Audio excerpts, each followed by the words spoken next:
गुरुपूजैव पूजास्या शिवस्य परमात्मनः। गुरुसेवा तु यत्सर्वम् आत्मशुद्धिकरी भवेत्।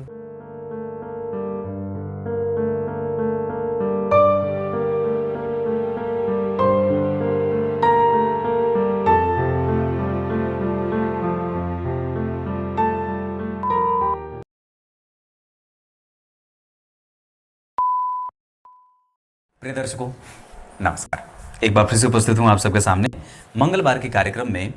आज आपसे चर्चा करूँगा कि आपकी कुंडली में चंद्रमा उच्च के बैठे हैं या अपनी राशि के बैठे हैं या नीच राशि में बैठे हैं। इनका प्रतिफल कैसा होगा अगर यहीं पे शुक्र बैठ जाते हों, यहीं पे चंद्रमा ही बैठे हैं और यहाँ पे मंगल भी बैठ जाते हों। मतलब भाव का स्वामी भी वहीं बैठा है और चंद्रमा या तो उच्च के हो रहे हैं या तो अपनी राशि में हो रहे हैं या तो नीच राशि में हो रहे हैं।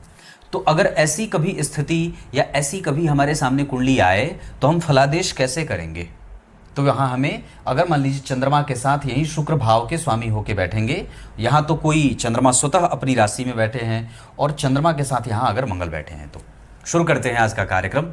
कहीं नहीं जाना है, कार्यक्रम शेयर भी करिए, प्रत्येक दिन देखा जाए। साथ ही साथ डेट ऑफ बर्थ, टाइम और प्लेस, जन्मस्थान आदि अपने कार्यक्रम के कमेंट सेक्शन में जरूर लिखिए और रविवार का कार्यक्रम बिल्कुल देखिए।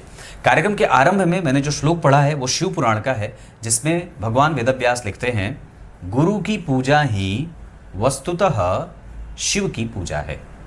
शिव ही गुरु हैं जो मोक्ष का मार्ग प्रशस्त करते हैं या मोक्ष देने की योग्यता रखते हैं। ब्रह्मा जी की स्थिति नहीं है कि वो किसी को मोक्ष का वर दे सकें, पर शिव की कृपा जिसके ऊपर प्राप्त होती है वो मोक्ष की गति को प्राप्त हो जाता है। बड़ी अद्भुत बात है। तो शिव की पूजा ही गुरु की पूजा है और गुरु साक्षात शिव स्वरूप ही होते हैं। आइए विषय पे लेके आता हूं। बात करते हैं कि अगर आपकी कुंडली में चंद्रमा वृष राशि के बैठे हैं, उच्च के बैठे हैं और वहीं पे शुक्रदेव भी बैठे हैं, तो इन दोनों ग्रहों के बीच में अंशों का अगर निकट होना लगा हो, जैसे 4 डिग्री पे चंद्रमा और 6 डिग्री पे शुक्रदेव, तो ये दाम्पत्य को बड़ा ही बेहतर बनाते हैं। दाम्पत्य में उतरने के बाद, विवाह होने के बाद, पाणी ग्रहण संस्कार के बाद व्यक्ति की प्रगति चतुर्गुणित वृद्धि होती है। पुत्र संतान से ज्यादा स्त्री संततियां होती हैं। व्यक्ति अपने दाम्पत्य में उतर करके बहुत सारा नाम और यश अर्जित करता है। सुंदर पत्नी का सुख प्राप्त करता है। सौभाग्यशाली होने के साथ साथ दान की प्रवृत्ति रखने वाला या धारण करने वाला होता है। अगर भाव का स्वामी वहां नहीं बैठा और चंद्रमा अगर वृष राशि में बैठे हैं तो भी ये व्यक्ति के जीवन में माता का सुख, संसार के सुखों से व्यक्ति को युक्त रखने वाले होते हैं। पर एक बात है कि यहाँ जब चंद्रमा वृष राशि के बैठ जाते हैं तो कभी कभी व्यक्ति को बहुत ज़्यादा अतिरिक्त व्यय में भी रखने वाले हो जाते हैं। लायबिलिटीज ज़्यादा हो जाती है। व्यक्ति बहुत सारे लोगों को या बहुत सारे लोगों का भार वहन करने वाला होता है। मतलब उसके ऊपर बहुत सारे लोगों के दारोमदार होते हैं, बहुत सारे लोगों का खर्चा उससे चलता है। इतना ही नहीं, वृष राशि के चंद्रमा अगर आपकी कुंडली में बैठे हैं तो व्यक्ति को चौपाया सुख बड़ा बढ़िया मिलता है। इतना ही नहीं, चौपाया सुख मतलब भवन भूमि का सुख, पशुओं का सुख, दूध दही का सुख, घर में अट्टालिकाएं भरी पड़ी हैं, बहुत बहुमंजिला इमारतें हैं। ये चंद्रमा वृष राशि में बैठे हैं तो किसी भी भाव की बात कर रहा हूँ, हाँ, उनके कुछ थोड़े बहुत मानसिक रूप से या स्वास्थ्य के रूप में कुछ नेगेटिव परिणाम अष्टम 12वें भाव में देखने को मिलते हैं।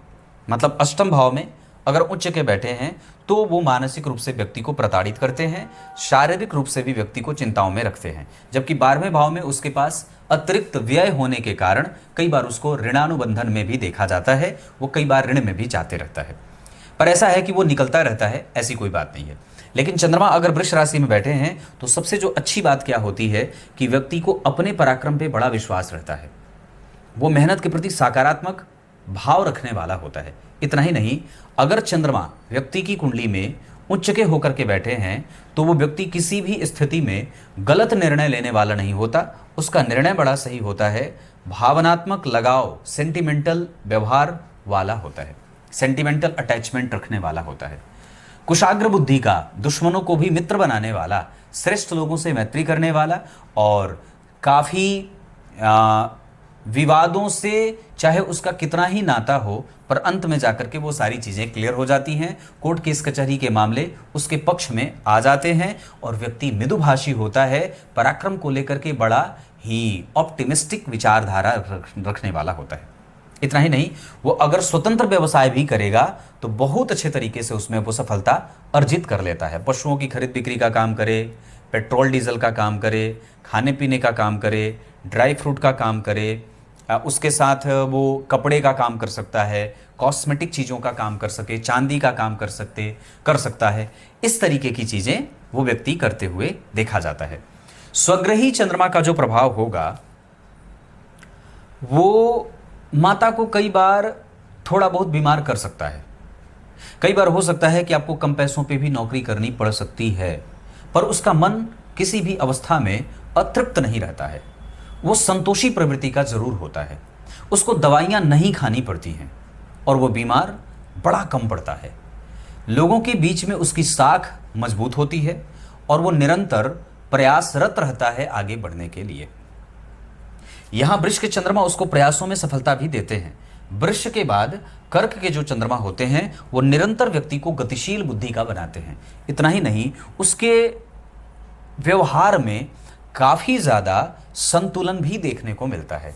यहाँ वो कई बार एक तरफा हो सकता है लेकिन यहाँ संतुलन बन जाता है, मतलब वो सत्य और असत्य को, धर्म और अधर्म को, पुण्य और पाप को बहुत निकट से ऑब्जर्व करता है और उस समय की परिस्थिति के हिसाब से निर्णय लेने की शक्ति वाला होता है।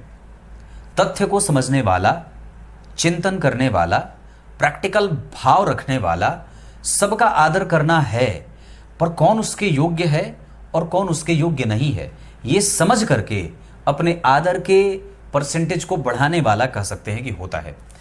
बहुत ज़्यादा आदर किसको देना है, थोड़ा कम किसको देना है और किसको कैसा व्यवहार रखना है, ये कर्क के चंद्रमा बड़ा अच्छा, मतलब जो है ना, वो एक बड़ा अच्छा संतुलन बना देते हैं।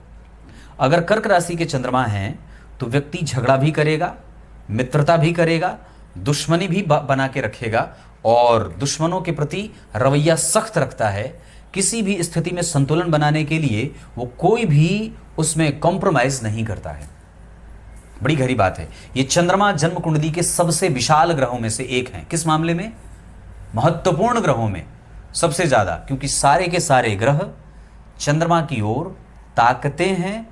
चंद्रमा ही दोष मुक्त करते हैं शनि जैसे ग्रह को, चंद्रमा ही दोष मुक्त करते हैं सूर्य जैसे ग्रह को, चंद्रमा ही सबसे ज़्यादा महत्वपूर्ण हो जाते हैं। क्योंकि गोचर में जब तक शनि के पार चंद्रमा का पार नहीं होना होता है, जब तक चंद्रमा शनि को पार नहीं कर जाते हैं, तब तक वो हारी हुई संज्ञा लेकर के, दूसरे ग्रह के कारण हारी हुई संज्ञा लेकर के अपने आप को क्षुब्ध और निर्बलत्व को प्राप्त करता रहता है। लेकिन चंद्रमा ही एकमात्र ऐसे ग्रह हैं जो उसको पुनर्जीवित करते हैं और बलवान बनाते हैं। कहने का अर्थ है कि सारे ही ग्रह अपना फल कथन करने से पहले, कराने से पहले, अपना फल देने से पहले चंद्रमा की तरफ मुंह ताकते हैं। मैंने इस पे बहुत पहले एक कार्यक्रम बनाया था, कौन है आपकी कुंडली का सबसे महत्वपूर्ण ग्रह, उसका थंबनेल है। चंद्रमा से संबंधित कार्यक्रम में वो कार्यक्रम आपको, वो वीडियो मिल जाएगा। तो कर्क के चंद्रमा यहाँ पे ऐसे होते हैं। यहाँ पे अट्टालिकाएं ज़्यादा है, यहाँ पे व्यक्ति एक से अधिक भवन का मालिक बनता है। यहाँ पे 2 से अधिक विषम संख्या में, 3 संख्या, 4 संख्या में हो सकती है। यहाँ 1 से अधिक होगा, पर कई बार यहाँ ज़्यादा है, यहाँ थोड़ा कम सा है। यहाँ पे कई बार व्यक्ति में व्यवहारिकता की कमजोरी भी देखने को मिल जाएगी। वहाँ वो कई बार लोगों को अपनी तरफ खींचने में, कई बार प्रैक्टिकल बिहेवियर के कारण थोड़ा असंतुलित भी हो जाता है। जबकि नीच के चंद्रमा अगर जन्म कुंडली में चतुर्थ भाव में भी बैठे रहेंगे तो अपना पूरा परिणाम देने की पूरी कोशिश करते हैं। अगर वहीं पे मंगल बैठ जाते होंगे तो माता का सुख बढ़िया मिल जाएगा, धन का सुख बढ़िया मिल जाएगा, ज्ञान का सुख बढ़िया मिल जाएगा, चरित्र का सुख बढ़िया मिल जाएगा, अनुभवों का सुख बढ़िया मिल जाएगा, दाम्पत्य, विवाह, प्रेम, संतान, पुत्र, दाम, सब कुछ सब कुछ बड़ा बढ़िया मिल जाता है, पर शर्त क्या है कि मंगल उसके साथ वहीं बैठे होने चाहिए।